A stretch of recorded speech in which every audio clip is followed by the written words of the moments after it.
Salve sahabat Katoliko keren, setelah mengunjungi Danau Galilea, kami pun melanjutkan peziarahan menuju kota Kafar Kana. Kafar Kana merupakan salah satu kota Arab di Galilea, bagian dari distrik utara negara Israel. Karena itu adalah tempat di mana Tuhan Yesus membuat mujizat yang pertamanya, yaitu merubah air menjadi anggur atas permintaan siapa? Atas permintaan Bunda Maria. Makanya ketika kita berdoa melalui perantaraan Bunda Maria, doa-doa kita pasti tidak akan ditolak oleh Sang Putra tercinta. Karena mujizat pertama yang dibuat oleh Tuhan Yesus merubah air menjadi anggur dalam pesta pernikahan di Kana atas permintaan siapa? Bundanya tercinta, Bunda Maria. Makanya orang Katolik itu begitu dekat dengan Bunda Maria, selalu memohon doa dari Bunda Maria.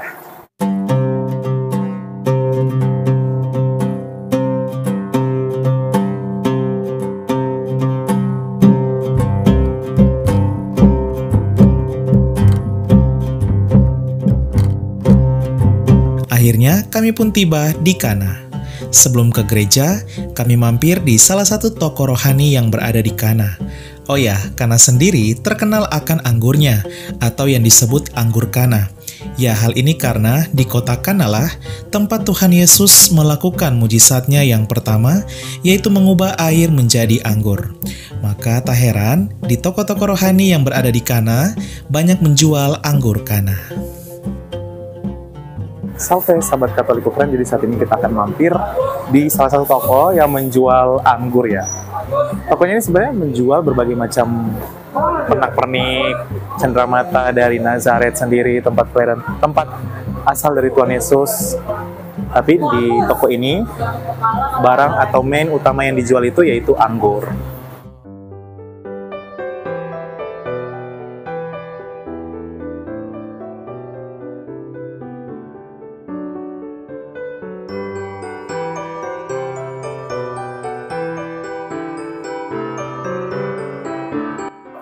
Banyak banget sahabat Katoliko keren variannya. Ini cara formasi. Nah, ini kita mencoba anggur yang ada di Nazaret di Kana. Ini Bapak Ibu yang untuk ingat. Di mana pernah di dalam Alkitab diceritakan dalam pesta pernikahan di Kana itu kekurangan anggur. Di anggur dari Kana di Nazaret. Ini di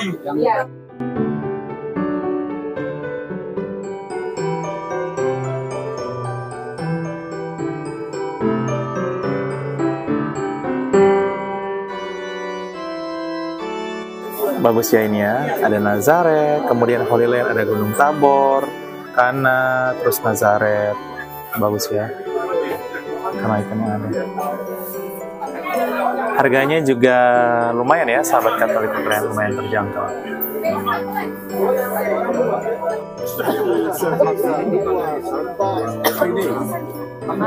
Ini adalah semacam trompet atau suling ya mungkin ya, khas Yahudi.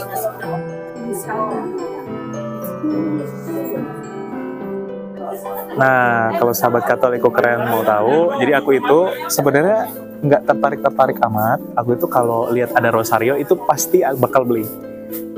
Kayak gini, rosario ini unik, ada perhentian 12 perhentian di sini. Jadi aku biasa lebih tertarik yang rosario, terus kemudian yang semacam miniatur. Jadi miniatur itu kayak gini nih. Di sebelah sini juga mereka beli anggur. Kalau aku selain rosario, aku tuh kalau masuk ke toko rohani itu paling suka koleksi yang kayak gini, sahabat Katoliko keren. Semacam miniatur kecil. Nah, aku biasanya gitu. Miniatur gini sebagai kenang-kenangan, apalagi ada tulisan kayak Yerusalem, Tel Aviv, Galilea, Kana, dan lain sebagainya. Jadi miniatur kayak gini. Usai berbelanja, kami melanjutkan perjalanan dengan berjalan kaki menuju gereja pernikahan di Kana. Saat ini kita akan menuju ke Kana. di mana tempat Tuhan Yesus mengadakan mujizatnya yang pertama. Ini dia Kana of Galilea. Suasananya seperti ini.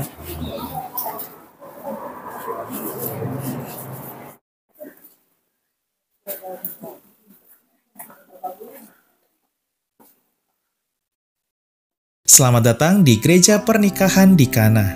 Di gereja inilah tempat Tuhan kita Yesus Kristus melakukan mujizat pertamanya, yaitu mengubah air menjadi anggur atas permintaan Bunda tercinta, yaitu Bunda Maria.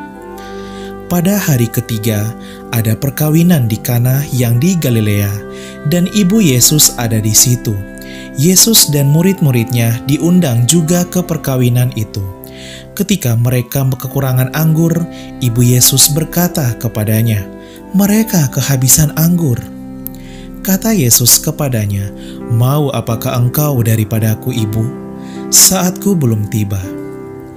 Tetapi ibu Yesus berkata kepada pelayan-pelayan, "Apa yang dikatakan kepadamu, buatlah itu." Di situ ada 6 tempayan yang disediakan untuk pembasuhan menurut adat orang Yahudi. Masing-masing isinya 2-3 buyung. Yesus berkata kepada pelayan-pelayan itu, "Isilah tempayan-tempayan itu penuh dengan air." Dan mereka pun mengisinya sampai penuh. Lalu kata Yesus kepada mereka, "Sekarang cedoklah dan bawalah kepada pemimpin pesta." Lalu mereka pun membawanya. Setelah pemimpin pesta itu mengecap air yang telah menjadi anggur itu, dan ia tidak tahu dari mana datangnya, tetapi pelayan-pelayan yang mencedok air itu mengetahuinya, ia memanggil mempelai laki-laki. Hal itu dibuat Yesus di Kana di Galilea sebagai yang pertama dari tanda-tandanya, dan dengan itu ia telah menyatakan kemuliaannya dan murid-muridnya percaya kepadanya. Yohanes Bab 2 ayat 1-9 dilanjutkan ayat 11. Dan ini adalah gereja Katolik.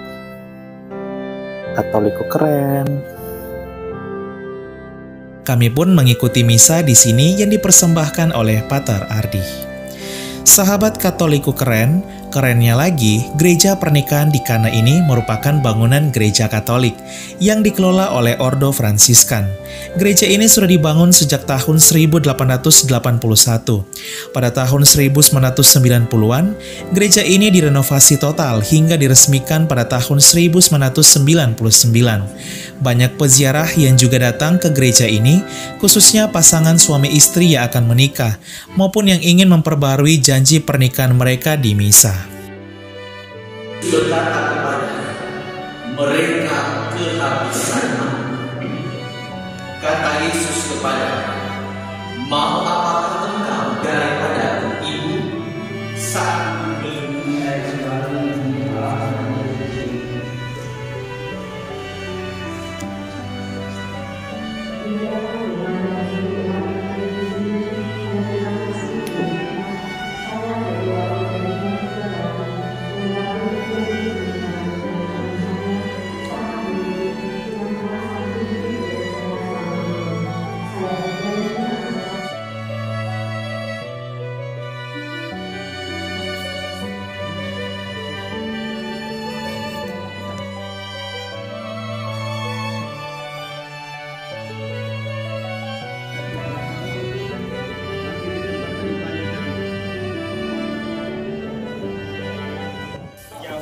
Usai mengunjungi gereja pernikahan di Kana, kami pun melanjutkan perjalanan mengunjungi Gunung Tabor.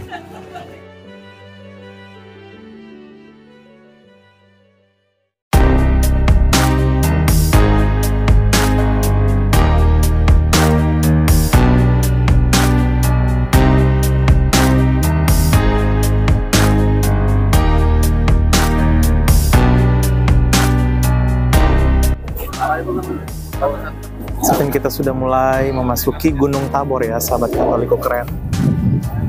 Nah, di sebelah sana itu ada semacam pesawat yang besar. Tuh, bisa lihat. Itu ya balon yang dan dilengkapi dengan radar ya untuk keamanan. Karena ini sudah dekat perbatasan antara Israel dan negara Lebanon. sini situasinya.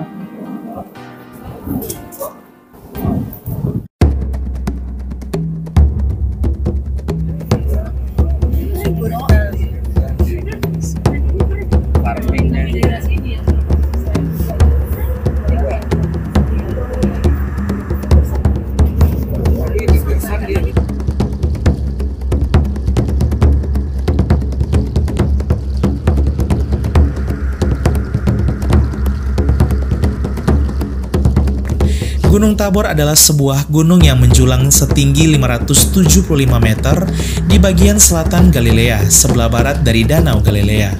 Di gunung inilah tempat transfigurasi dari Tuhan kita, Yesus Kristus. 6 hari kemudian, Yesus membawa Petrus, Yakobus, dan Yohanes, dan bersama-sama dengan mereka, ia naik ke sebuah gunung yang tinggi. Di situ mereka sendirian saja. Lalu Yesus berubah rupa di depan mata mereka, dan pakaiannya sangat putih berkilat-kilat. Tidak ada seorang pun di dunia ini yang dapat mengelantang pakaian seperti itu. Maka nampaklah kepada mereka Elia bersama dengan Musa. Keduanya sedang berbicara dengan Yesus. Kata Petrus kepada Yesus, "Rabi, betapa bahagianya kami berada di tempat ini. Baiklah kami dirikan 3 kemah, 1 untuk engkau, 1 untuk Musa, dan 1 untuk Elia." Ia berkata demikian sebab tidak tahu apa yang harus dikatakannya karena mereka sangat ketakutan. Maka datanglah awan menaungi mereka dan dari dalam awan itu terdengar suara, "Inilah anak yang kukasihi, dengarkanlah dia." Pada waktu mereka turun dari gunung itu, Yesus berpesan kepada mereka supaya mereka jangan menceritakan kepada seorang pun apa yang telah mereka lihat itu sebelum Anak Manusia bangkit dari antara orang mati. Markus bab 9 ayat 2-7 dilanjutkan ayat 9. Ini kita lagi menuju perjalanan. Nah, dan kerennya lagi, gereja dari tempat transfigurasi ini dikelola oleh gereja Katolik. Katolik kok keren.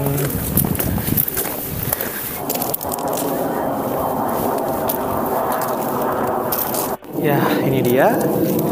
Gereja dari transfigurasi ini dikelola oleh Ordo Fransiskan yang adalah penjaga tanah suci.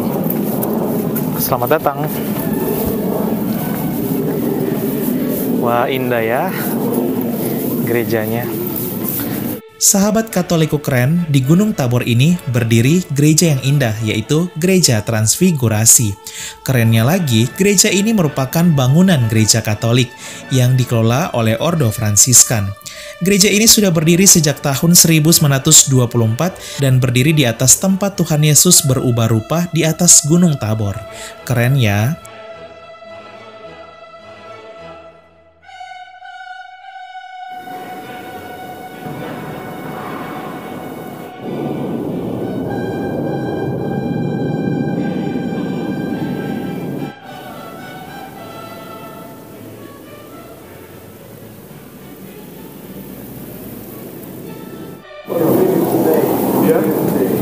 3 came well, but good too. Nah, ini adalah kapel untuk Nabi Musa.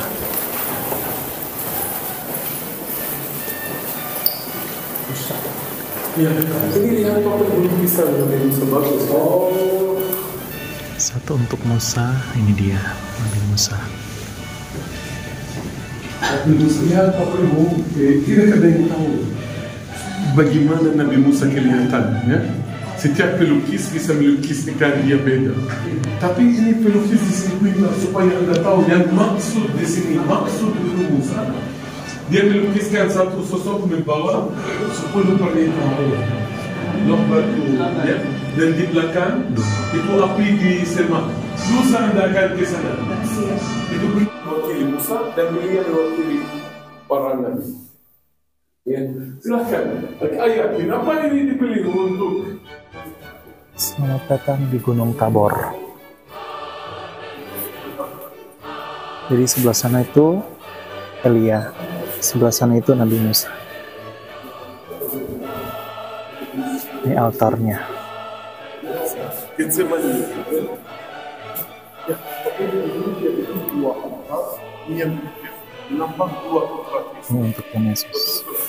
Allah Nah, kalau yang ini untuk Nabi Elia.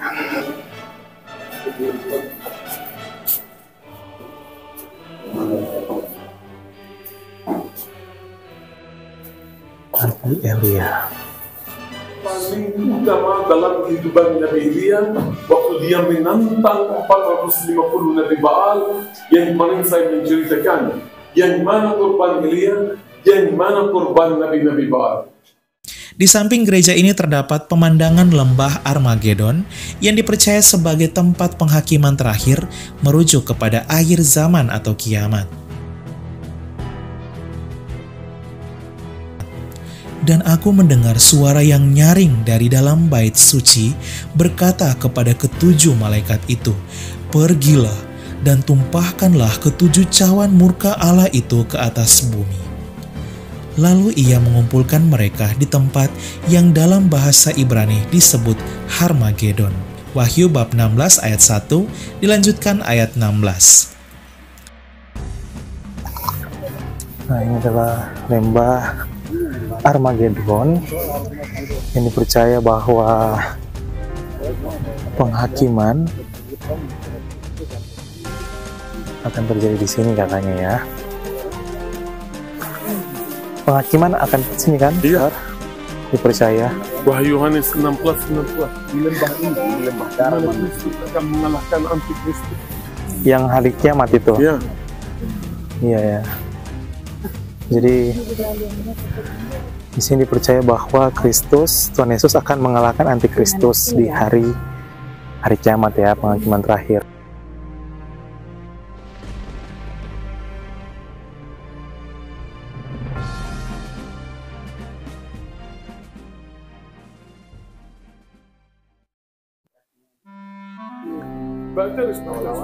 Dan gereja-gereja yang terletak di situs peziarahan Tanah Suci itu, selain hampir semuanya adalah gereja Katolik dan dikelola oleh Ordo Fransiskan, tapi juga untuk desain atau arsitek itu adalah Antoni Parlucci. Ini dia, Antoni Parlucci. Sana di Gunung Tabor.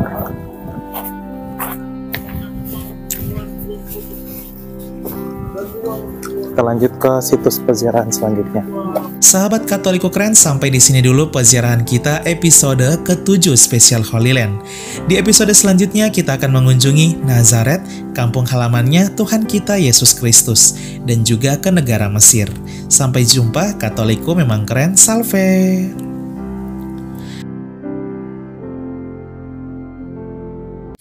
Salve! Mari berziarah bersama kami ke 6 negara di Eropa Barat, yaitu Belanda, Belgia, Prancis, Swiss, Italia, hingga Vatikan pada bulan Agustus tahun ini 2024. Kuota terbatas hanya 30 orang saja. Yuk, untuk info selengkapnya dan pendaftaran hubungi nomor WA 082395354851. Dalam ziarah ini, kami akan mengajak sahabat Katoliko Keren untuk berziarah ke sejumlah situs peziarahan penting kekatolikan yang terkenal dan keren di dunia, diantaranya ke kota Lourdes, tempat penampakan Bunda Maria tahun 1858. Ke kota Assisi, berziarah ke makam Beato Carlo Acutis yang tubuhnya masih tetap utuh hingga saat ini karena mujizat Tuhan. Selain itu, kita akan mengajak sahabat Katoliko Keren audiensi dan bertemu dengan Paus Fransiskus langsung di kota Vatikan. Yuk, segera daftar karena kuota terbatas hanya 30 orang saja. Untuk info selengkapnya dan pendaftaran hubungi nomor WA 082395354851.